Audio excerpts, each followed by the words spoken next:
ഒരു നല്ലയപ്പൻ്റെ ചാവരുള്ളിലേക്ക് ഏവർക്കും ഹൃദ്യമായ സ്വാഗതം. വിശുദ്ധ ചാവറ പിതാവ് കേരളത്തിൻ്റെ ആത്മീയ സാംസ്കാരിക വിദ്യാഭ്യാസ മേഖലകളിൽ തൻ്റെ ജീവിതകാലത്ത് ആരംഭിച്ചതും തുടർന്ന് കേരള കത്തോലിക്കാ സഭയുടെ നേതൃത്വത്തിൽ ഈ മേഖലകളിൽ നടന്നിട്ടുള്ളതുമായ കാര്യങ്ങൾ നമ്മൾ വിവിധ കാഴ്ചപ്പാടുകളിലൂടെ ചർച്ചാവിഷയമാക്കിക്കൊണ്ടിരിക്കുകയാണ് ഈ ഒരു നല്ലയപ്പൻ്റെ ചാവരുൾ എന്ന ഈ ഒരു ചർച്ചാവേദിയിൽ. ഇന്ന് നമ്മൾ ചർച്ച ചെയ്യുന്നത് ചാവറപ്പിതാവ് കേരള പൊതുസമൂഹത്തിന് നൽകിയ ഏറ്റവും വലിയ സംഭാവനകളിൽ ഒന്നിനെ പറ്റിയാണ്. എന്താണ് എന്ന് നമുക്ക് ശ്രവിക്കാം. വിശുദ്ധ ചാവറപ്പിതാവാണ് കേരളത്തിൽ പൊതുസമൂഹം എന്ന് പറയുന്ന ഒരു സങ്കല്പത്തിന് തുടക്കം കുറിക്കുന്നത്. അത് അദ്ദേഹം സാധിക്കുന്നത് 1846 മാന്നാനത്ത്, നമുക്കറിയാം മാന്നാനം ചാവറപ്പിതാവിൻ്റെ ഭൗതികാവശിഷ്ടങ്ങൾ ഇപ്പോൾ അടക്കം ചെയ്തിരിക്കുന്ന സ്ഥലമാണ്, തീർത്ഥാടന കേന്ദ്രമാണ്. മാന്നാനത്ത് 1846 ഒരു സംസ്കൃത സ്കൂൾ തുടങ്ങിക്കൊണ്ടാണ്. കേരളത്തിലെ ക്രൈസ്തവ ധാരയിലുള്ള ആദ്യത്തെ സംസ്കൃത സ്കൂളാണ് 1846 മാന്നാനത്ത് ചാവറപ്പിതാവ് തുടങ്ങുന്നത്. സൗത്ത് ഇന്ത്യയിലെ തെക്കേ ഇന്ത്യയിലെ തന്നെ ആദ്യത്തെ സംസ്കൃത സ്കൂളാണ്. അപ്പോൾ ആ സ്കൂളിലാണ് ആദ്യമായിട്ട് കേരളത്തിൽ ഒരു ബെഞ്ചിൽ ഹൈന്ദവനും മുസൽമാനും ക്രിസ്ത്യാനിയും അത്തരത്തിൽ ജാതിഭേദമന്യേ എല്ലാവരും ഒരുമിച്ചിരുന്ന് പഠിക്കുന്ന ആദ്യത്തെ സ്കൂൾ.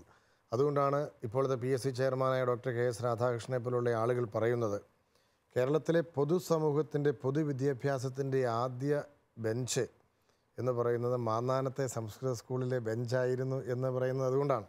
അവിടെ നിന്നുമാണ് ഒരുമിച്ചിരുന്ന ഹൈന്ദവനും ക്രിസ്ത്യാനിക്കും മുസൽമാനും ഒരുമിച്ചിരിക്കാമെന്നും അവർക്ക് ഒരുമിച്ച് ചിന്തിക്കാമെന്നും അവർക്ക് ഒരുമിച്ചിരുന്ന് പഠിക്കാൻ പല വിഷയങ്ങളുണ്ടെന്നും അങ്ങനെ ഒരുമിച്ചിരുന്ന് പഠിച്ചു കഴിഞ്ഞാൽ വലിയ കുഴപ്പങ്ങളൊന്നും ഉണ്ടാകില്ല എന്നും ആദ്യമായി കേരളത്തിൻ്റെ പൊതുസമൂഹം തിരിച്ചറിയുന്നത് മാന്നാനത്തെ സംസ്കൃത സ്കൂളിൽ നിന്നുമാണ്. അത് ക്രൈസ്തവ ലോകത്തിന് വലിയൊരു തുറവിയായിരുന്നു. ആ ചാവറപ്പിതാവിൻ്റെ ദർശന വഴികളിലൂടെയാണ് ഇന്ന് നമ്മൾ സഞ്ചരിക്കുന്നത്. ചാവറപ്പിതാവിൻ്റെ ഒട്ടനവധി സാമൂഹികമായിട്ടുള്ള കണ്ടെത്തലുകളും അദ്ദേഹത്തിൻ്റെ സംഭാവനകളും നമ്മൾ ഈ എപ്പിസോഡിൽ ചർച്ച ചെയ്യുന്നുണ്ട്. ചാവറപ്പിതാവ് നല്ലയപ്പൻ്റെ ചാവരിലൂടെ പറഞ്ഞ കുഞ്ഞുങ്ങളെ വളർത്തേണ്ട രീതികളെക്കുറിച്ച് പറയുന്ന വഴികളിൽ ചാവറപ്പിതാവ് വളരെ പ്രസക്തമായ ഒരു കാര്യം പറയുന്നുണ്ട്. അത് തിരിച്ചറിവുണ്ടായാലുടൻ പൈതങ്ങളെ പള്ളിക്കൂടത്തിൽ അയക്കണം, ഇതും പോരാ അവർ പഠിക്കുന്നുണ്ടോ എന്നും അവർ എങ്ങനെയുള്ള കൂട്ടുകൂടി നടക്കുന്നു എന്നും അന്വേഷിക്കണം. ഞായറാഴ്ച തോറും അവർ പഠിച്ചതിനെ പരിശോധിക്കണം. ചാവറപ്പിതാവ് പറഞ്ഞ ഈ ഒരു കാര്യം ഇത് 1868 എഴുതിയതാണ് എന്ന് നമ്മൾ മനസ്സിലാക്കണം. അപ്പോൾ അത്രയ്ക്കും നിഷ്ഠയോടുകൂടി ഒരു കുടുംബം എങ്ങനെയായിരിക്കണമെന്ന് മാത്രമല്ല, കുഞ്ഞുങ്ങളെ എങ്ങനെ വളർത്തണം എന്ന് മാത്രമല്ല, ഇനി കുഞ്ഞുങ്ങൾക്ക് വേണ്ടി ചാവറപ്പിതാവ് ടൈം ടേബിൾ ഉണ്ടാക്കിയിട്ടുണ്ട്. ഒരു ടൈം ടേബിൾ, രാവിലെ എപ്പോഴേക്കണം, എപ്പോൾ പ്രാർത്ഥിക്കണം, എപ്പോൾ പള്ളിക്കൂടത്തിൽ പോകണം തുടങ്ങിയുള്ള കാര്യങ്ങൾ ഉൾപ്പെടുന്ന ഒരു ടൈം ടേബിൾ കൂടി അദ്ദേഹം സെറ്റ് ചെയ്ത് കൊടുക്കുകയുണ്ടായി ആ ഒരു കാലഘട്ടത്തിൽ. ആ ഒരു ടൈം ടേബിൾ പാലിച്ചുകൊണ്ടാണ് കേരളത്തിൽ കത്തോലിക്ക കുടുംബങ്ങൾ യഥാർത്ഥത്തിലുള്ള ക്രൈസ്തവ സ്വഭാവ രൂപീകരണം കുഞ്ഞുങ്ങൾക്ക് കൊടുത്തതും. നമ്മൾ ഇന്ന് കാണുന്ന ഒട്ടനവധി കുടുംബങ്ങൾ വിശുദ്ധാത്മാക്കളും വൈദികരും സന്യസ്തരും നല്ല സമർപ്പിതരും നല്ല കുടുംബജീവിതം നയിക്കുന്ന ആളുകളും അവരിൽ നിന്നുമാണല്ലോ കൂടുതൽ വൈദികരും സമർപ്പിതരും ഉണ്ടായത്. അതിനെല്ലാം തുടക്കം കുറിച്ചത് ചാവറപ്പിതാവിൻ്റെ ഈ ഒരു വലിയ കുടുംബ ദർശനമാണ്. അതുകൊണ്ടാണ് കുടുംബങ്ങളുടെ മാഗ്ന കാർട്ട എന്ന് ഈ ചെറിയ പുസ്തകത്തെ നമ്മൾ വിളിക്കുന്നത്. ഒരു നല്ലയപ്പൻ്റെ ചാവരുൾ കുടുംബങ്ങളുടെ മാഗ്ന കാർട്ട എന്ന രീതിയിലാണ് അറിയപ്പെടുന്നത്. നമ്മളിന്ന് ഈ വിഷയം നമുക്ക് ചർച്ച ചെയ്യാം. അപ്പോൾ ഈ വിഷയത്തെക്കുറിച്ച് സംസാരിക്കുന്നതിന് മുമ്പ് തന്നെ ചാവറപ്പിതാവിൻ്റെ ഒരു സങ്കല്പത്തെക്കുറിച്ച് നമ്മൾ പറഞ്ഞത് 1846 ചാവറപ്പിതാവ് നടത്തിയ വലിയൊരു സംസ്കൃതിയുടെ തുടക്കം, അല്ലെങ്കിൽ എല്ലാവർക്കും ഒരുമിച്ചിരുന്ന് പഠിക്കാനായിട്ടുള്ള പള്ളിക്കൂടം, അത് മാന്നാനത്തെ പള്ളികളോട് ചേർന്ന് മാന്നാനം സെൻറ്റ് ജോസഫ് ആശ്രമത്തോട് ചേർന്നാണ് ഈ സംസ്കൃത സ്കൂൾ ചാവറപ്പിതാവ് ആരംഭിക്കുന്നത്. യഥാർത്ഥത്തിൽ പള്ളിക്കൊരു പള്ളിക്കൂടം എന്ന് പറയുന്ന ചാവറപ്പിതാവിൻ്റെ ദർശനം സാർത്ഥകമാകുന്നത് 1864 അത് അന്നത്തെ വരാപ്പുഴ രൂപതയുടെ മെത്രാപ്പോലിത്തയായിരുന്ന ബെർണദിനോ സ്പെച്ചിനെല്ലി പിതാവിനോട് ചേർന്നാണ് ചാവറ പിതാവ് നടത്തുക. ചാവറ പിതാവിന് അന്ന് കൽപ്പന കൊടുക്കാൻ അദ്ദേഹം മെത്രാനല്ല, സുറിയാനിക്കാരുടെ വികാരി ജനറൽ മാത്രമാണ്. കൽപ്പന വരുന്നത് മെത്രാനിലൂടെയായിരിക്കാം തീർച്ചയായിട്ടും, നടപ്പാക്കുന്നത് വികാരി ജനറലാണ്. അപ്പോൾ സുറിയാനിക്കാർക്ക് ഉള്ള വികാരി ജനറൽ എന്ന നിലയിൽ വരാപ്പുഴയിലെ ദേവാലയങ്ങളോട് ചേർന്ന്, അല്ലെങ്കിൽ കേരളത്തിലെ മറ്റ് എല്ലാ മേഖലകളിലുമുള്ള ദേവാലയങ്ങളോട് ചേർന്ന്, ക്രൈസ്തവ ദേവാലയങ്ങളോട് ചേർന്ന് പള്ളിക്കൂടങ്ങൾ ഉണ്ടാകണം എന്ന് ചാവറ പിതാവ് ആഗ്രഹിക്കുകയും അതിന് വലിയ പിന്തുണ നൽകുകയും ചെയ്തു. മെത്രാനച്ചനും വളരെ ശക്തമായ പിന്തുണയാണ് നൽകിയത്. അപ്പോൾ 1846 മാന്നാനത്തെ സെൻറ്റ് ജോസഫ് ആശ്രമ ദേവാലയത്തോട് ചേർന്ന് അദ്ദേഹം ആരംഭിച്ച പള്ളിക്കൂടം സംസ്കൃത സ്കൂൾ, ആ സ്കൂളിൽ ഞാൻ സൂചിപ്പിച്ചതുപോലെ ജാതിഭേദമന്യേ എല്ലാവരും ഒരുമിച്ചിരുന്ന് പഠിക്കുകയാണ്. അതിൻ്റെ തുടർച്ചയിൽ 1864 എല്ലാ ദേവാലയങ്ങളോടും ചേർന്ന് സ്കൂളുകൾ ഉണ്ടാകണം എന്ന ഒരു നിർദ്ദേശം, ഒരു കൽപ്പന പോലെ അദ്ദേഹം നടപ്പിൽ വരുത്തിയപ്പോൾ എല്ലാ സ്കൂളിലും നിർബന്ധമായിട്ടും സംസ്കൃതം പഠിപ്പിക്കണം എന്ന് അദ്ദേഹം പറഞ്ഞിരുന്നു. സംസ്കൃതം എന്ന് പറയുന്നത് ഭാരതത്തിൻ്റെ വേദഭാഷയാണ്, അത് നിർബന്ധമായും പഠിച്ചിരിക്കണം എന്ന് പറഞ്ഞിരുന്നു. ആ സമയം നമുക്കറിയാം ജാതീയമായ ഉച്ചനീചത്വങ്ങളുടെ ഒരു കാലഘട്ടമായിരുന്നു. ആ കാലഘട്ടത്തിൽ അധസ്ഥിതനായ ആൾ വേദം വായിക്കുന്നത് കണ്ടാൽ, സംസ്കൃതം ഉരുവിടുന്നത് കണ്ടാൽ അവൻ്റെ കാതിൽ ഈയം ഉരുക്കി ഒഴിക്കണം എന്നുള്ളതായിരുന്നു വേദപ്രമാണം. അങ്ങനെ ചെയ്തിട്ടുണ്ടാവാം ധാരാളം ആളുകൾ. അത്തരത്തിൽ വളരെ ജാതീയമായ വ്യവസ്ഥിതി, വളരെ വളരെ അധസ്ഥിതരെ അടിമകളെപ്പോലെ കണ്ടിരുന്ന, അധസ്ഥിതരെയും സ്ത്രീകളെയും അടിമകളെപ്പോലെ കണ്ടിരുന്ന ഒരു സമയത്താണ് ചാവറ പിതാവ് എല്ലാവർക്കും ഒന്നിച്ചിരുന്ന് പഠിക്കാൻ പറ്റും എന്ന വളരെ ശക്തമായൊരു ദർശനം ഭാരതത്തിന്, ലോകത്തിന് മുമ്പിൽ നൽകുന്നത്. അത് ചാവറ പിതാവ് അങ്ങനെ പറഞ്ഞെങ്കിലും അതിനെ കേരളത്തിലെ സാംസ്കാരിക സമൂഹം അത്ര ഹൃദ്യമായ രീതിയിൽ അന്ന് സ്വാഗതം ചെയ്തു എന്ന് നമുക്ക് പറയാൻ കഴിയില്ല. കാരണം ഒരു ക്രൈസ്തവ ധാരയിൽ നിന്നുകൊണ്ടാണ് ഒരു ക്രൈസ്തവ സമൂഹത്തിൻ്റെ ആത്മീയ നേതാവ് എന്നുള്ള നിലയിൽ ചാവറ പിതാവ് ഇത് പറയുന്നത്. ചാവറ പിതാവ് ചെയ്തത് ഒരു പ്രവാചക തുല്യമായ ഒരു പ്രവൃത്തിയായിരുന്നു. അദ്ദേഹത്തിൻ്റെ മനസ്സിൽ ജാതിയില്ലായിരുന്നു. അദ്ദേഹത്തിൻ്റെ ആ ഒരു കാത്തലിക് എലഗൻസ്, അദ്ദേഹത്തിൻ്റെ ആ കത്തോലിക്ക വിശ്വാസത്തിൻ്റെ ആ ഒരു കുലീനത, എല്ലാ മനുഷ്യരെയും ദൈവമക്കളായിട്ട് കാണാനും അവരെ എല്ലാവരെയും ഒരുപോലെ വളർത്താനും ആണ് അദ്ദേഹം ആഗ്രഹിച്ചത്. അതല്ലാതെ നമ്മുടെ പള്ളിക്കൂടങ്ങളിൽ ക്രൈസ്തവരായിട്ടുള്ള മക്കൾക്ക് കുത്തരിയും അല്ലാത്ത മക്കൾക്ക് പച്ചരിയും എന്നുള്ള തരംതിരിവൊന്നും നമ്മുടെ പള്ളിക്കൂടത്തിലുണ്ടായിരുന്നില്ല. നമ്മുടെ അന്നു മുതൽ ഇന്ന് വരെ കേരളത്തിലെ ക്രൈസ്തവ കത്തോലിക്ക വിദ്യാലയങ്ങൾ, സ്ഥാപനങ്ങൾ ഈ ഒരു പൊതു സമൂഹത്തെ നമ്മുടെ സ്ഥാപനങ്ങളിൽ നിർമ്മിച്ചെടുക്കാൻ വേണ്ടി സദാസമയവും ജാഗ്രതയോടെ പരിശ്രമിക്കുന്നുണ്ട് എന്നുള്ളതും നമുക്ക് അഭിമാനത്തോടു കൂടി സ്വീകരിക്കാവുന്ന ഒരു മാതൃകയാണ്. ജാതി സ്കൂളുകൾ നിലനിന്നിരുന്ന സമയത്താണ് പൊതുവിദ്യാഭ്യാസം എന്നുള്ളൊരു കൺസെപ്റ്റ് കൊണ്ടിരുന്നത്. 1864 പള്ളിക്കൊരു പള്ളിക്കൂടം പദ്ധതിയിലൂടെ ഇത് ചാവറ പിതാവ് നടപ്പിൽ വരുത്തിയെങ്കിലും കേരളത്തിൻ്റെ പൊതുസമൂഹം, സർക്കാർ, ഗവൺമെൻറ് തലത്തിൽ ഇതിനെ സ്വീകരിക്കുന്നത് 1904 എറണാകുളത്ത് മഹാരാജാസ് സ്കൂളിൽ ഈ പൊതുവിദ്യാഭ്യാസത്തിൻ്റെ കൺസെപ്റ്റ് കൊണ്ടുവരാനായിട്ട് 40 വർഷം കൂടി പൊരുതേണ്ടി വന്നു കേരളത്തിലെ കത്തോലിക്ക സഭ. അതിനേക്കാൾ അതിശയിപ്പിക്കുന്ന ഒരു കാര്യമുണ്ട്. 1864 ഈ പള്ളിക്കൊരു പള്ളിക്കൂടം എന്നൊരു സങ്കല്പം സജീവമാക്കിയ സമയത്ത് തന്നെ ചാവറ പിതാവ് ചാവറ പിതാവ് നോക്കിയപ്പോൾ സ്കൂളിലേക്ക് കുട്ടികളാരും വരുന്നില്ല. അവർ പാടത്ത് പണിയെടുക്കുന്ന അപ്പൻ്റെയും അമ്മയുടെയും കൂടെ പോയി ഇരിക്കുകയാണ്. കാരണം ഉച്ചയ്ക്ക് കഞ്ഞിയിൽ പാടത്ത് അല്പം കഞ്ഞി കിട്ടും, അതിൻ്റെ ബാക്കി കഴിക്കാനായിട്ട് അവിടെ പാടത്ത് പോയി ഇരിക്കുകയാണ്. അപ്പോൾ ചാവറ പിതാവ് എന്ത് ചെയ്തു? കുട്ടികൾ സ്കൂളിൽ വരണമെന്നുണ്ടെങ്കിൽ അവർക്ക് ഉച്ചയ്ക്ക് കഞ്ഞി കൊടുക്കണം. അപ്പോൾ ഉച്ചക്കഞ്ഞി സമ്പ്രദായം എന്ന് പറയുന്ന ഒരു സമ്പ്രദായം നടപ്പിൽ വരുത്തുന്നത് ചാവറ പിതാവാണ്. 1864 ഉച്ചക്കഞ്ഞി സമ്പ്രദായം, ഉച്ചയ്ക്ക് കുഞ്ഞുങ്ങൾക്ക് കഞ്ഞി കൊടുക്കാനായിട്ട്, അതിനുവേണ്ടി കൂടിയാണ് അദ്ദേഹം പിടിയരി സമ്പ്രദായം തുടങ്ങുന്നത്. പിടിയരി എന്ന് പറയുന്നത് നമ്മളൊക്കെ ഇന്ന് പിടിയരി എന്ന് പറയുന്നുണ്ട്. നമ്മളിങ്ങനെ പിന്നെ ഓരോ പിടി അരി മാറ്റി പാവങ്ങൾക്കായിട്ട് മാറ്റി വയ്ക്കുന്നുണ്ട്. പക്ഷേ ഈ ഒരു ആശയം ഉദിച്ചത് കൺസെപ്റ്റാണ്. ഈ ഒരു ആശയം ഉദിച്ചത് ഈ ഒരു പ്രവാചക മനസ്സിലാണ് എന്നുള്ളത് നമ്മളിൽ പലർക്കും ഇന്ന് അറിയില്ല. അങ്ങനെ സംഭരിച്ച അരിയാണ് അദ്ദേഹം ആദ്യമകാലത്ത് ഈ പറയുന്ന അധ്യാപകർക്കൊക്കെ ശമ്പളമായിട്ട് കൊടുത്തിരുന്നത്. ഈ പിടിയരിയിൽ നിന്ന് കിട്ടിയ പിടിയരിയും അതുപോലെ തന്നെ ഇപ്പോൾ ദേവാലയങ്ങളുടെ പണിക്കും സ്കൂളുകളുടെ പണിക്കും ഒക്കെ ആയിട്ട് കെട്ടുതെങ്ങ് എന്നൊരു സമ്പ്രദായം അദ്ദേഹം തുടങ്ങി. കെട്ടുതെങ്ങ് എന്ന് പറഞ്ഞാൽ ഇപ്പോൾ 100 തെങ്ങുള്ള ഒരാൾ 10 തെങ്ങ് കെട്ടി വയ്ക്കുന്നു. ചുമ്മാ കെട്ടിയ തെങ്ങിൽ നിന്ന് കിട്ടുന്ന തേങ്ങ പള്ളിക്ക് അല്ലെങ്കിൽ പള്ളിക്കൂടത്തിന്. അപ്പോൾ അങ്ങനെ ഒരു സമ്പ്രദായം വരും. നമ്മളിപ്പോൾ മനസ്സിലാക്കേണ്ട കാര്യം എന്ന് വെച്ച് കഴിഞ്ഞാൽ ഇത് ഒരു ആരെയും ബുദ്ധിമുട്ടിക്കാത്തൊരു സമ്പ്രദായമാണ്.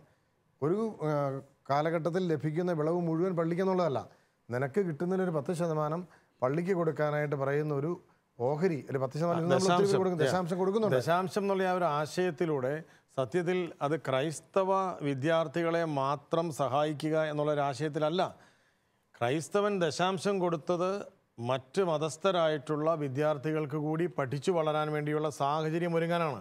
അപ്പോൾ അതുകൊണ്ടാണ് നമ്മൾ പറയുന്നത്, ഇപ്പോൾ ചാവറയച്ചൻ ഈ കാര്യങ്ങൾ തുടങ്ങുമ്പോൾ 1864 ചാവർ പിതാവ് തുടങ്ങുമ്പോൾ ഇന്ന് ലോകം, കേരളം ആദരിക്കുന്ന വലിയ വലിയ സാമൂഹ്യ പരിഷ്കർത്താക്കളുണ്ട്. അവർ പലരും ജനിച്ചു വരുന്നതേ ഉള്ളൂ. എന്ന് പറഞ്ഞാൽ 1852 ചട്ടമ്പി സ്വാമികൾ ജനിക്കുന്നത്. 1853 വാഗ്ഭടാനന്ദ ജനിക്കുന്നത്. 1855 ശ്രീനാരായണ ഗുരു ജനിക്കുന്നത്. നമ്മൾ മനസ്സിലാക്കേണ്ടത്, ഈ ഒരു പൊതുസമൂഹം എന്ന് പറയുന്ന ഒരു സങ്കല്പം സൃഷ്ടിക്കപ്പെട്ടില്ലായിരുന്നെങ്കിൽ താഴ്ന്ന ജാതിയിൽ നിന്നും ഉയർന്നു വന്ന പല സാമൂഹ്യ പരിഷ്കർത്താക്കൾക്കും ഇരുന്ന് പഠിക്കുവാൻ വേദി ഉണ്ടാകുമായിരുന്നില്ല എന്നുള്ള കാര്യം നമ്മൾ തിരിച്ചറിയണം. അപ്പോൾ അത്തരത്തിൽ വലിയ വിപ്ലവകരമായ മാറ്റങ്ങൾക്ക് സമൂഹത്തിൽ തുടക്കം കുറിച്ച ചാവർ പിതാവിനെ ഇന്ന് കേരളം, ഭാരതം, ലോകം ആദരിക്കുകയാണ്. ആ ആദരവ് ഏറ്റുവാങ്ങുമ്പോൾ നമ്മൾ തിരിച്ചറിയേണ്ടത്, ഇന്ന് ചാവർ പിതാവ് തുടക്കം കുറിച്ച 2 സന്യാസ സഭകൾ, CMI, CMC സന്യാസിനി സഭകൾ, ഈ 2 സന്യാസിനി സഭകളുടെയും വിദ്യാഭ്യാസ സ്ഥാപനങ്ങളിൽ നിന്നും ഇന്ന് ഒരു ദിവസം പുറത്തേക്ക് ഇറങ്ങിപ്പോകുന്നത് 22,000-ഓളം അധ്യാപകരാണ്. വിദ്യാർത്ഥികൾ 5 ലക്ഷത്തിനും 6 ലക്ഷത്തിനും ഇടയിലാണ്. ഒരു ദിവസം ഈ വിദ്യാലയങ്ങളിൽ നിന്നും 1000-ലധികം വിദ്യാലയങ്ങളാണ് ഇന്ന് ഇതിൻ്റെ തുടർച്ചയിൽ വന്നിരിക്കുന്നത് നമ്മൾ മനസ്സിലാക്കണം.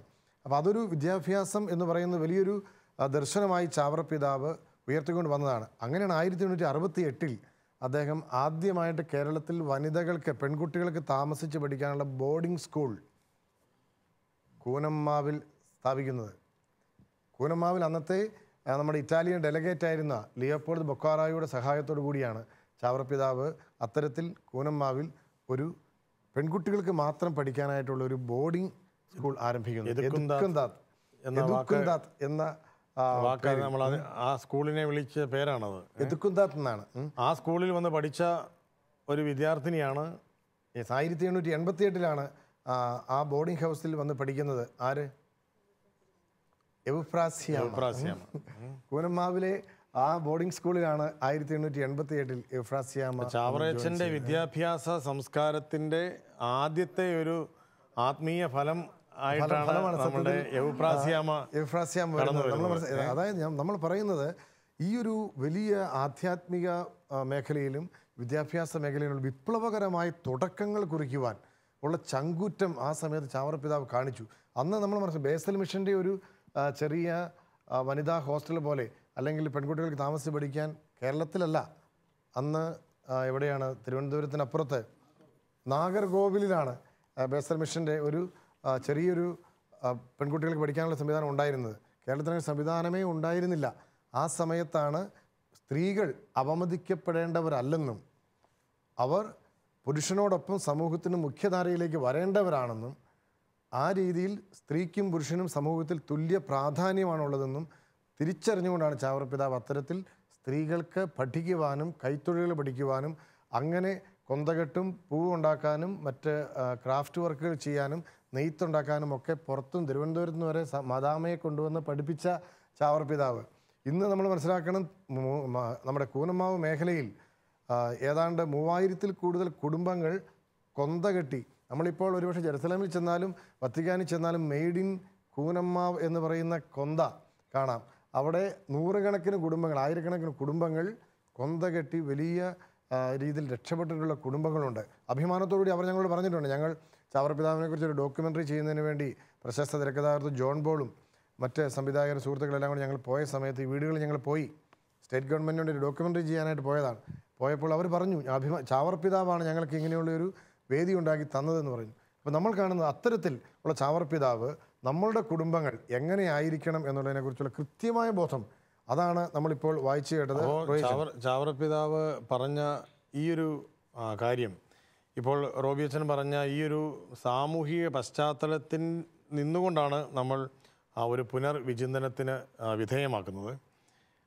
പൈതങ്ങൾ തിരിച്ചറിവുണ്ടായാലുടൻ പള്ളിക്കൂടത്തിൽ അയക്കണം, അവരെ പള്ളിക്കൂടത്തിൽ അയക്കണം. ഇതും പോരാ എന്നുള്ളത് അവിടെ നിൽക്കട്ടെ. ആദ്യത്തെ ഭാഗം നമുക്കൊന്ന് ശ്രദ്ധിച്ചു നോക്കാം. തിരിച്ചറിവുണ്ടായാലുടൻ പൈതങ്ങളെ പള്ളിക്കൂടത്തിൽ അയക്കണം. ഇത് 150 വർഷം മുമ്പ് എഴുതിയ ഒരു പ്രമാണമാണ്. ഇതാർക്ക് വേണ്ടി എഴുതിയതാണ്? ഇത് ക്രൈസ്തവർക്ക് മാത്രം എഴുതിയതല്ല, ഇത് കേരളത്തിലെ പൊതുസമൂഹത്തിന് വേണ്ടി എഴുതിയ ഒരു പ്രമാണമാണ്. ഇനി രണ്ടാമത്തെ ഭാഗത്തെ പറ്റി നമുക്കിന്ന് കൂലങ്കഷമായി ചർച്ച നടക്കേണ്ടതുണ്ട്. ഇതും പോരാ, അവർ പഠിക്കുന്നുണ്ടോ എന്നും അവർ എങ്ങനെയുള്ള കൂട്ടുകൂടി നടക്കുന്നു എന്നും അന്വേഷിക്കണം. 2 മേഖലകളിലേക്ക് മാതാപിതാക്കൾ പോകണം എന്നാണ് ചാവറ പിതാവ് പറഞ്ഞത്. ഒന്ന്, അധ്യാപകരുടെ അടുത്തേക്ക് പോകണം. ഈ മക്കളെ പള്ളിക്കൂടത്തിൽ വിട്ട് കഴിഞ്ഞിട്ട് സമാധാനത്തോടെ ഒരു വീട്ടിലിരിക്കുന്ന ഒരു ശൈലി പാടില്ല. പകരം ഈ കുട്ടികളെ പഠിപ്പിക്കുന്ന അധ്യാപകരുടെ അടുത്തേക്ക് പോകണം. ഓക്കെ, PTA മീറ്റിംഗ് എന്ന് പറഞ്ഞൊരു പരിപാടി ഇന്ന് നമ്മൾ നടത്തുന്നുണ്ട്. അധ്യാപക രക്ഷാകർതൃ ബന്ധം വിദ്യാർത്ഥികളുടെ പഠനത്തിൽ ഏറ്റവും പ്രധാനമായിട്ട് സ്വാധീനം ചെലുത്തുന്ന ഒരു കാര്യമാണ് എന്ന് ചാവറപ്പിതാവ് ഈ ചാവരുളിൽ കുറിച്ച് വച്ചിരിക്കുകയാണ്. ഇനി ഇപ്പോൾ നമ്മൾ 2 കാര്യങ്ങളാണ്. ഒന്ന്, പള്ളിക്കൂടത്തിൽ വിടണം. 2, പഠിക്കുന്നുണ്ടോ എന്ന് പഠിപ്പിക്കുന്നവരുടെ അടുത്ത് പോയി അന്വേഷിക്കണം. മൂന്നാമത്തേത് വളരെ പ്രധാനപ്പെട്ട ഒരു കാര്യമാണ്, അവർ എങ്ങനെയുള്ള കൂട്ടുകൂടി നടക്കുന്നു എന്ന് അന്വേഷിക്കണം. എങ്ങനെയുള്ള കൂട്ടുകൂടിയാണ് അവർ? ആരാണ് അവരുടെ കൂട്ടുകാർ? നമ്മുടെ മക്കളുടെ കൂട്ടുകാരാര്? ഇത് അന്വേഷിക്കണം. ഇനി ഒരു കാര്യം കൂടെ പറയുന്നുണ്ട്, ഒരു റിവിഷൻ. ഞായറാഴ്ച തോറും പഠനത്തെ റിവൈസ് ചെയ്യണം ഓരോ വീട്ടിലും. ഞായറാഴ്ചയിലെ ആത്മീയമായിട്ടുള്ള സമയക്രമത്തെ പറ്റി ചാവറപ്പിതാവ് സൂചിപ്പിക്കുന്നുണ്ട്. മറ്റൊരു ചാവരുള്ളിൽ കൃത്യമായിട്ട് പറയുന്നുണ്ട്, സമയക്രമം പറയുന്നുണ്ട്, ആത്മീയമായ സമയക്രമം. അതിൻ്റെ ഇടവേളകളിൽ വൈജ്ഞാനികമായിട്ടുള്ള ഒരു ആവർത്തന പഠനത്തിനുള്ള അവസരം ഓരോ ആഴ്ചയിലും ഓരോ വീട്ടിലും നിർബന്ധമായിട്ട് ഉണ്ടാകണം എന്ന് ഈ പുരോഹിത ശ്രേഷ്ഠൻ നമ്മളോട് ആവശ്യപ്പെടുമ്പോൾ, ഇത് മാതാപിതാക്കളും മക്കളും അധ്യാപകരും കൂടി ചേരുന്ന ഒരു കൂട്ടായ്മയിലാണ് യഥാർത്ഥത്തിലുള്ള വിദ്യാഭ്യാസം ഉരുവാകുന്നത് എന്നുള്ളതിൻ്റെ ഒരു അടിസ്ഥാന പ്രമാണമായിട്ട് നമ്മൾ ഈ കൃത്യമായിട്ട് നമ്മൾ അങ്ങനെ തന്നെ വിലയിരുത്തുമ്പോൾ ഈ 150 വർഷത്തെ കേരളത്തിൻ്റെ വിദ്യാഭ്യാസ ചരിത്രത്തിൽ ഈ വാക്കുകൾ ഉണ്ടാക്കിയിട്ടുള്ള സ്വാധീനം എത്ര ശക്തമാണെന്ന് മനസ്സിലാക്കുക. ഇന്ന് ക്രൈസ്തവ മേഖലയിൽ എത്രമാത്രം സ്കൂളുകൾ, ആയിരക്കണക്കിന് 10,000-കണക്കിന് സ്കൂളുകൾ നമുക്കുണ്ട്. ആ സ്കൂളുകൾ ഉള്ളപ്പോൾ അതിൻ്റെ ആദ്യത്തെ തുടക്കം ഈ പറയുന്ന മാന്നാനത്താണ് എന്ന് നമ്മൾ തിരിച്ചറിയണം.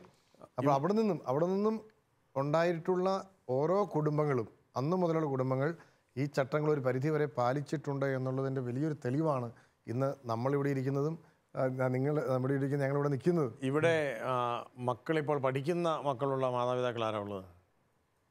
മക്കൾ പഠിക്കുന്നവരുണ്ട്. ഓക്കെ, മക്കളെ പഠിപ്പിക്കുന്നവർ 5 അധ്യാപകരുടെ പേര് പറയോ? കുഴക്കല്ലേ റോയിച്ച? പറയാൻ ബുദ്ധിമുട്ടാ. അമ്മയ്ക്ക് പറയോ മക്കളെ പഠിപ്പിക്കുന്ന ഒരു 5 അധ്യാപകരുടെ പേര്? സിസ്റ്റേഴ്സിന്റെ സ്കൂളാണ്. ഏത് സ്കൂളിലാണ് പഠിക്കുന്നത്? Nazareth congregation. നമ്മുടെ മഞ്ചേരി നസ്രത്ത് സിസ്റ്റേഴ്സിന്റെ. Okay, Subini sister, Niyatha sister, പിന്നെ ടീച്ചേഴ്സ് ഉണ്ട് കുറെ പേര്. അവര് ഇപ്പം പെട്ടെന്ന് ചോദിച്ചാൽ പേര് കൺഫ്യൂഷൻ ആണ്. വേറൊരു കൺഫ്യൂഷൻ ആണ്. ഡോക്ടറെ എന്ത് പറയുന്നു? ടീച്ചേഴ്സിന്റെ പേരറിയാം. 5 പേരുടെ പേരറിയാം. ഒന്ന് പറഞ്ഞേ. Computer Rosemary, biology Preeja, history Reeja, social studies, geography Swapna, Hindi Sindhu. ഉള്ള നല്ല പേരായാലും ഹിന്ദി സിന്ധു. അപ്പോൾ ഇത് ഈ പേരൻറ്റിന് ഒരു കൈയ്യടി കൊടുക്കണം. നമ്മുടെ ഡോക്ടർ സീമ പറഞ്ഞത് മാതൃകാപരമായ ഒരു മറുപടിയാണ്. മറ്റ് എൻ്റെ സുഹൃത്തുക്കൾ മറുപടി പറയാത്തത് കൊണ്ട് വിഷമിക്കൊന്നും വേണ്ട. പക്ഷേ ഇത് പ്രതീക്ഷിക്കാത്തൊരു ചോദ്യമാണ് എന്നാണ് പറഞ്ഞത്. എന്നെ പഠിപ്പിക്കുന്ന അധ്യാപകരാരാണെന്ന് എൻ്റെ മാതാപിതാക്കൾക്ക് അറിയത്തില്ല എന്നുള്ള മക്കളുടെ ഉറപ്പാണ് പഠനത്തിൽ ഉഴപ്പാനുള്ള ഒന്നാമത്തെ പ്രചോദനം. ഞാൻ PTA മീറ്റിങ്ങിന് ചെല്ലുന്ന എല്ലാ സ്ഥലങ്ങളിലും ഞാൻ മാതാപിതാക്കളെ എഴുന്നേൽപ്പിച്ച് നിർത്തി ചോദിക്കും. ഇതുപോലെ മറുപടി തന്നിട്ടുള്ളവർ 1000-ലൊന്നോ 10,000-ലൊന്നോ മാത്രമേ ഉള്ളൂ. 1-ാം ക്ലാസ്സിലെ കൊച്ചിനോടോ LKG-യിലെ കൊച്ചിൻ്റെ മാതാപിതാക്കളോട് ചോദിച്ചു കഴിഞ്ഞാൽ ഇപ്പം പറയും. സോറി വെച്ചാൽ അതല്ല, വർഷം വർഷം അധ്യാപകർ മാറുകയാണ്, അപ്പം നമുക്ക് ഓട്ടോമാറ്റിക് പേരും മാറും. അതാണ് പ്രശ്നം. വർഷത്തിലൊന്ന്, ഇത് ആഴ്ചയിൽ-1ൻ്റെ കാര്യം നമ്മളീ പറയുന്നത്. ആഴ്ചയിൽ-1 അധ്യാപകർ മാറുന്ന ഒരു സ്കൂളും നമ്മുടെ നാട്ടിലില്ല എന്നുള്ളത് ശരിയാണ്. അതുകൊണ്ട് അമ്മ മുട്ടായുക്തി എന്നും പറഞ്ഞ് രക്ഷപ്പെടാമെന്ന് വിചാരിക്കണ്ട.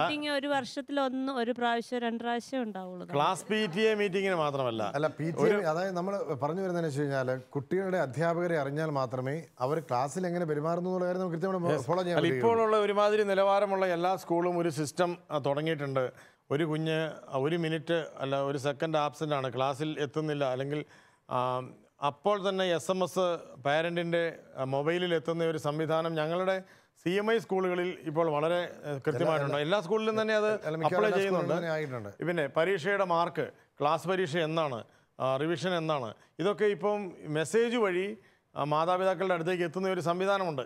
അപ്പോൾ അത് നല്ലൊരു കാര്യമാണ്. പക്ഷേ മാതാപിതാക്കൾക്ക് എൻ്റെ പപ്പയ്ക്കും മമ്മിക്കും എൻ്റെ ടീച്ചേഴ്സിനോട് നേരിട്ട് പരിചയമുണ്ട്, നേരിട്ട് ബന്ധമുണ്ട് എന്നത് ഒരു ടീം ബോധം ഈ മക്കളിൽ ഉണ്ടാക്കാനായിട്ട് ഏറ്റവും സഹായകരമാണ്. സാറിന് എന്ത് പറയാൻ തോന്നുന്നു? സാറ് ഇത്രയും കാലം പഠിപ്പിച്ച് സാറിനോട് ആരെങ്കിലും വന്ന് മക്കളുടെ കാര്യമൊക്കെ ചോദിച്ചിട്ടുണ്ടോ? PTA meeting ഇല്ലായിരുന്നല്ലേ? ചോദിക്കുന്ന ഉണ്ടായിരുന്നു, ധാരാളം പേരുണ്ട്. ഞങ്ങളുടെ സ്കൂൾ എന്ന് പറഞ്ഞാൽ ബോയ്സ് ഹൈസ്കൂളാണ്, നല്ല ഉഴപ്പന്മാരുടെ കാലമായിരുന്നു. പക്ഷെ എന്നാലും വളരെ നല്ല രീതിയിൽ അന്വേഷിക്കുന്ന രക്ഷിതാക്കളും ഉണ്ട്. കുറച്ച് പേര് അവരുടെ മക്കളൊക്കെ ഇന്ന് നല്ല നിലയിലേക്ക് ഉയർന്നിട്ടുണ്ട്. മാതാപിതാക്കൾ അന്വേഷിക്കുന്ന മക്കൾ, എൻ്റെ കുഞ്ഞിനെ പഠിപ്പിക്കുന്നതാര്, എൻ്റെ കുഞ്ഞിനെ പഠിപ്പിക്കുന്നതാര് എന്ന് അന്വേഷിച്ചറിയാനായിട്ട് ഒരു മാതാവിനും പിതാവിനും 1-2 മാസത്തെ അധ്വാനത്തിൻ്റെ ഒന്നും ആവശ്യമില്ല. ഒരു പോക്ക് മാത്രം മതി. സ്കൂളിലൊന്ന് ചെല്ലുക, 2-3 തവണ സ്കൂളിൽ റെഗുലറായിട്ട് ചെല്ലുന്നു എന്നോർത്തുകൊണ്ട് കുഞ്ഞിനെ ചൈൽഡിഷായിട്ട് കാണുന്നു ഈ പേരൻസ് എന്ന് ഒരിക്കലും ഒരു സ്കൂൾ അധികൃതരും വിചാരിക്കില്ല. ഇവിടെ അധ്യാപകരാണ് കൂടുതലിരിക്കുന്നത്, അല്ലെ? അങ്ങനെ വിചാരിക്കുമോ? ടീച്ചർ എന്ത് തോന്നുന്നു? കുട്ടിയുടെ കാര്യം അന്വേഷിക്കാൻ വരുന്ന പേരൻസിനെ പറ്റിയുള്ള അഭിപ്രായം എന്താണ്? പേരൻസിനെ പറ്റി നല്ല അഭിപ്രായമാണുള്ളത്. പലപ്പോഴും ഞാനൊരു ഗവൺമെൻറ് സ്കൂളിലായിരുന്നു. ഞങ്ങൾ PTA മീറ്റിംഗ് വിളിച്ചാൽ പേരൻസ് വരികയും അവരുടെ മക്കളെപ്പറ്റി കാര്യമായി അന്വേഷിക്കുകയും ചെയ്യുമായിരുന്നു. അവർക്കുണ്ടായിരുന്ന ഒരു പ്രശ്നം, ഞങ്ങൾക്ക് കിട്ടാത്തത് ഞങ്ങളുടെ മക്കൾക്ക് കിട്ടണം എന്നുള്ള ഒരു ചിന്തയിലായിരുന്നു അന്നത്തെ പേരൻസ് വന്നിരുന്നത്. ശരിക്കും അന്ന് മാതാപിതാക്കൾ വന്നിരുന്ന കുട്ടികളൊക്കെ ഇന്ന് നല്ല നിലയിൽ നല്ല ഉന്നത സ്ഥാനങ്ങളിൽ എത്തിയിട്ടുണ്ടെന്നുള്ളത് വളരെ സന്തോഷത്തോടുകൂടി ഞാൻ പറയുകയാണ്. അവിടെ നിന്ന് ഇന്നും നല്ല ഒരു സമൂഹത്തെ വളർത്തിയെടുക്കാൻ സാധിച്ചു എന്നുള്ളത് വളരെ സന്തോഷകരമായ ഒരു കാര്യമാണ്. തീർച്ചയായിട്ടും അഭിനന്ദനാർഹമായ ഒരു കാര്യമാണ്. വന്ന് 1846 എല്ലാവരെയും ഒന്നിച്ചിരുത്തി തുടങ്ങിയതിന്റെ തുടർച്ച ഞാൻ ടീച്ചറെ യോജിക്കുകയാണ് പരിപൂർണമായിട്ടും. ഞാൻ 5 ഹെഡ്മാസ്റ്ററായിരുന്നു ഒരു സ്കൂളിൽ. PTA മീറ്റിംഗ് വിളിക്കും. ധാരാളമായിട്ട് അമ്മമാരാണ് വന്നുകൊണ്ടിരുന്നത്. ഇവിടെ സന്തോഷമുണ്ട്. കാര്യങ്ങൾ അമ്മമാർ ഉൾക്കൊള്ളുകയും ചെയ്യും. തന്നെയുമല്ല, സ്കൂളിൻ്റെ കുറവിനെ പറ്റി, ശൗചാലയങ്ങളുടെ അഭാവം, ശുചീകരണം ഒക്കെ അവരെ രസപ്പെടുത്തുക, നമ്മൾ ഇംപ്ലിമെൻറ്റ് ചെയ്താൽ മതി. അതിൻ്റെ ഫലമായിട്ട് എനിക്ക് സന്തോഷമുണ്ട്. 5 കൊല്ലം റിസൾട്ട് വളരെ ഉയർന്നു പോവുകയും ചെയ്തു. സ്കൂളിൻ്റെ ഓരോ വർഷവും ഗ്രാജുവലായിട്ട് റിസൾട്ട് കൂടിക്കൊണ്ടിരിക്കുകയും ചെയ്തു. തീർച്ചയായും പേരൻസ് സഹായിച്ചാൽ സ്കൂൾ ഭംഗിയായി മുന്നോട്ട് പോകും. അതിനെക്കുറിച്ച് ഞാൻ പറയുകയാണ്. മാതാപിതാക്കൾ സ്കൂളിൽ വന്ന് പഠിപ്പിക്കുന്ന അധ്യാപകരുമായി വ്യക്തിപരമായി ബന്ധം പുലർത്തി എൻ്റെ കുഞ്ഞിൻ്റെ പെരുമാറ്റ രീതി എങ്ങനെയാണ്, ബിഹേവിയറൽ പാറ്റേൺസ്, ഓരോ ക്ലാസ്സിൽ വളർന്നുകൊണ്ടിരിക്കുന്ന സമയത്ത് എൻ്റെ കുഞ്ഞിൻ്റെ സ്വഭാവത്തിൽ മികവ് വരുന്നുണ്ടോ, അതോ എൻ്റെ കുഞ്ഞ് ക്ലാസ്സിൽ അച്ചടക്കരഹിതമായിട്ട് പെരുമാറുന്നുണ്ടോ തുടങ്ങിയ കാര്യങ്ങളൊന്നും ഒരു പരസ്യമായിട്ടുള്ള ഒരു PTA മീറ്റിങ്ങിൻ്റെ സമയത്തോ ഈവൻ ഒരു ക്ലാസ് PTAയുടെ സമയത്ത് പോലും നമുക്ക് വിശദമായിട്ട് സംസാരിക്കാൻ പറ്റില്ല. ഇതൊക്കെ സ്കൂളിൻ്റെ ഭാഗത്തു നിന്ന് മാതാപിതാക്കളോടുള്ള ഒരു പോസിറ്റീവ് പ്രതികരണത്തിൻ്റെ ഭാഗമായിട്ടാണ് ഒരു സ്കൂൾ PTA മീറ്റിംഗ് വിളിക്കുന്നതും ക്ലാസ് PTA നടത്തുന്നതും. എന്നാൽ മാതാപിതാക്കളുടെ ഭാഗത്തു നിന്ന് എൻ്റെ കുഞ്ഞിന് വിദ്യാഭ്യാസം നൽകുന്ന ഈ വിദ്യാലയത്തോടുള്ള കടപ്പാട്, ഈ മാനേജ്മെൻറ്റിനോടുള്ള കടപ്പാട്, ഈ അധ്യാപകരോടുള്ള കടപ്പാട്, അത് നിർവഹിക്കാനായിട്ട് അധ്യാപകർ വിളിച്ചു വരുത്തേണ്ട കാര്യമില്ല.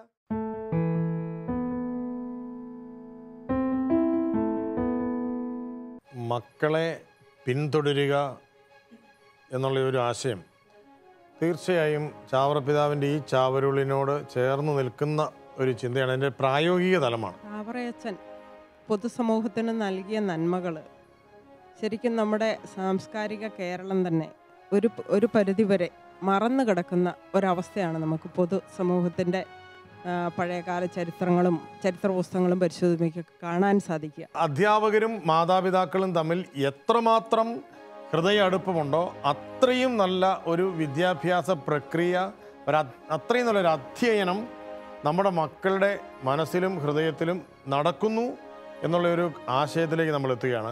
എന്തോ ദൈവാനുഗ്രഹത്താൽ ആ കൊച്ചിനെ പരീക്ഷയ്ക്കിരുത്തി, അവൻ ജയിച്ചു. ഞാൻ പറഞ്ഞില്ല, അവനിപ്പോൾ നല്ല നിലയിൽ, അവനൊരു കോൺട്രാക്ടറാണ്, ജീവിതത്തിൽ വളരെമായിട്ട് വിജയിച്ചപ്പോൾ നമ്മൾ പിന്തുടരുന്ന കൊണ്ടുണ്ടായ നേട്ടമാണെന്നാണ് ഞാൻ പറയുന്നത്.